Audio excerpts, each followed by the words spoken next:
आज मात्र मकर संक्रांतीच्या अगदी मुहूर्तावर आपण मानूया। खरं तर दुर्दैवी घटना म्हणावी लागेल। रुपयाचं अवमूल्यन झालेलं आहे। आतापर्यंतची ही विक्रमी घसरगुंडी पाहायला मिळते। रुपयावर संक्रांत आलेली आहे। डॉलरच्या तुलनेत रुपयाची किंमत ही 86 रुपयांवर पोहोचलेली आहे। रुपयाची घसरण झालेली आहे।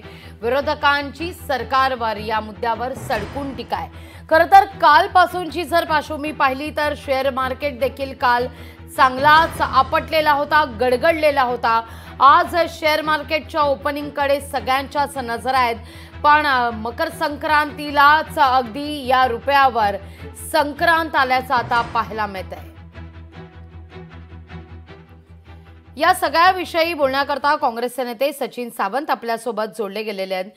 सचिनजी, आपण पाहतोय रुपयाचं अवमूल्यन झालेलं आहे। खऱ्या अर्थानं खरं तर दुर्दैवी बाब म्हणायला हवी, पण रुपयावरच संक्रांत आली आहे। हे अत्यंत गंभीर आहे। भारताची अर्थव्यवस्थेची लक्षणं किती लोंबतायत ते आता लोकांसमोर येत आहे। प्रश्न असा आहे की तुम्ही 2013 पासून ज्या गमजा मारल्यात त्याचं काय झालं? त्यावेळेला जेव्हा युपीए सरकारचं 2014ला हे सोडलं, सत्ता सोडली, तेव्हा 58 रुपये भाव होता। आज 86 पर्यंत पोहोचला। गेल्या आठवड्याभरामध्ये 2 रुपये जवळपास खाली पडलेला आहे। आणि त्याच्याबरोबर शेअर मार्केट कालचं जर पाहिलं तुम्ही तर स्मॉल आणि मिड कॅप 4% कोसळला। इतिहास घडतोय भारताच्या या अर्थव्यवस्थेची जी काही लक्षणं लोंबतायत ते आता समोर आहेत।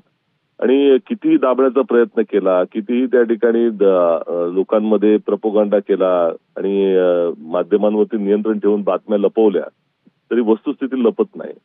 आज ही अत्यंत चिंतेची बाब आहे।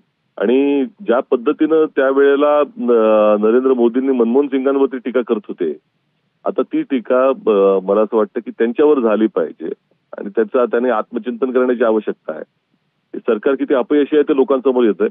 आम्ही खऱ्या अर्थानं पाहायचं झालं तर ही चिंताचा भाव आहे आणि त्यामुळे त्याच्यावर तशा पद्धतीची टीका करणार नाही। परंतु आज लोकांची अवस्था फार वाईट आहे।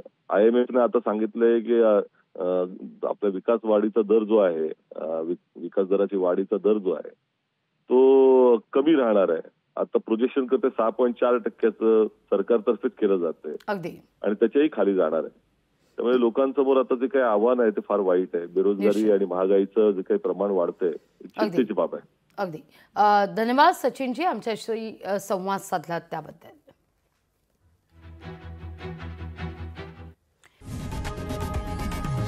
लोकशाही मराठी ऐका, पहा, जागरूक रहा।